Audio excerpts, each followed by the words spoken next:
So, 20 pa yung pag-ipunan ko. So, bukas na di ko na magbaon. Yung hapon, nung hapon, di na lang ako magbaon. Nung hapon, kasi tinlam. Tapos, humingi ako ng pera kay nanay natin. Ito, 5-5. Okay, so yung 5-5, dito natin ilalagay.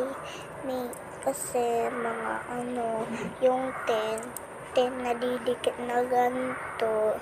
10 basta na ganito, hindi na ganito.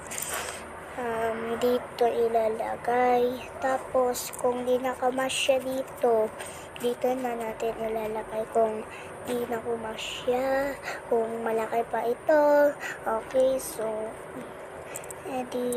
kung di nakakasya lahat, mag-iipon tayo sa alakansya ko. Then, sabihin niyo yung alakansya ko. Wait lang. Saglit lang mga pinsan. So, i-wait. Ginanon ko muna ha. 1, 2, 3, go. Dito na yung alakansya natin. So, buksan natin. Paano ba ito bang binuksan? Hello, ay, may piso. Salamat. Yes. So, ayan. May piso na tayo dito. So, wait lang. Patingin ko muna sa inyo. Ayan, nakita nyo yan? Wala pa, may piso na siya, oh. Andun, oh. Biglang kunin muna na. Nakunin na natin ang 2 piso. Piso 20, 20 na. Yes.